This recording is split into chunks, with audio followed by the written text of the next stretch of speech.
Initially, I was looking for houses in Serbia, to be honest with you. My girlfriend is Serbian. She lives in Serbia. And we had been long distance for a while. And I was like, all right, let's close the gap. We've been dating for more than 2 years now. Really? Yeah. And I was like, all right, let's close the gap. Let's get together. Let's make this work. And Americans, it's not easy for them to buy land in Serbia. And it's very time-consuming, and I just couldn't find the connection I was looking for, and so I ended up changing gears, and I said, okay, this summer, I'm going to start a new challenge, and I'm going to live in a tent in the woods with no electricity for the entire summer, for 4 months. I was in the Army for 4 years. I know how to do that kind of stuff. I'm pretty good with the camping and the survival and all of that. So I'm going to live in the woods. And I was like, I'm going to use a bicycle to get around, and I'm going to just do it like that. And I was telling a good friend of mine in Zagreb about my plan, and he was like, I got a house out in the woods that you could buy.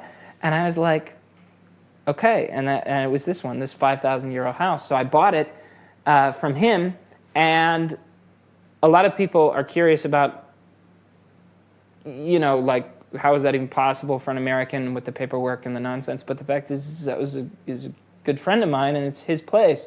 And so while all of the paperwork and all of the stuff was getting settled, he just let me live there and work on it and stuff like that. So if I had bought a house anywhere in Europe from a stranger, it would have been months and months and months and months and months of nonsense. But in this case, because he was my friend, I was able to just get started right away. And so the advantages were too high. And so I was like, all right, Croatia it is. And I certainly don't regret that decision. That was the right decision. My plan with the house was not to remodel it. It was to clean it, and I was going to live there without electricity, and it was just going to be like a tent.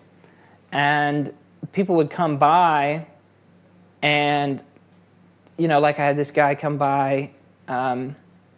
His name is Mario. He lives nearby, and he was like, you need a new roof. Your roof is shot. And I was like, I'm not going to replace the roof. And he's like, I'll do it for free. And I was like, we're going to put a new roof on this.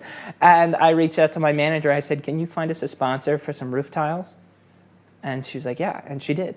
And so we got a sponsor for roof tiles, and this guy Mario wanted to do it. And I was like, can you get help to do it? And he was like, yeah. And it turns out he could not. And I was like, okay. And so I start going around to neighbors, and I go, can you guys help me fix the roof? And I'll pay you. And they're like, we'll help you fix the roof, and you don't have to pay us anything. And I was like, oh my gosh, this is great.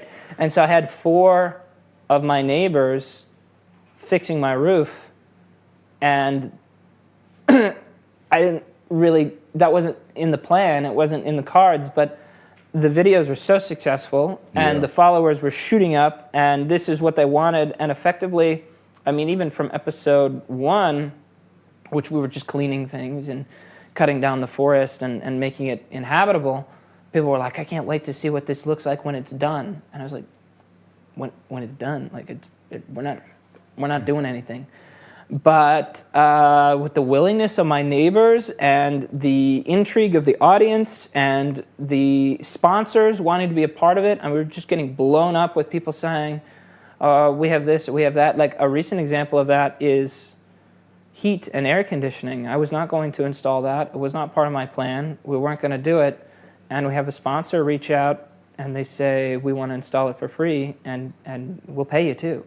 And I was like, done. Do it. Kitchen in the basement, same thing. Tile flooring, it's the same thing. Even paint, I mean everything.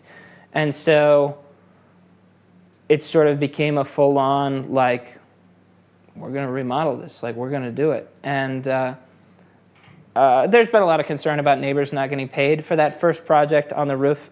They weren't, and for a few odds and ends. And it's because they didn't want to be. It's a big point of principle for them. But now, at this point in time, every single person who has helped me on the house has been compensated in some way. So trust me, everybody is happy. Everybody has been treated fairly and compensated fairly.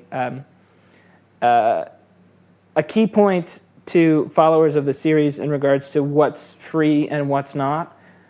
If I say something is free, then it is. And if I don't say that, it's not. And so, but yeah, I mean, at this point, I mean, it was before, it was like, we'd do 3 videos, and then a sponsor would come in, and we'd do 5 videos, and then a sponsor would come in, and now it's a sponsor every single episode. I know, every... Not only is there a sponsor every episode, but there's a big, long line of sponsors who want to be involved. Who want to be involved. And so it's kind of morphed into something much bigger and much more serious and much more amazing than I had ever expected it to me. I was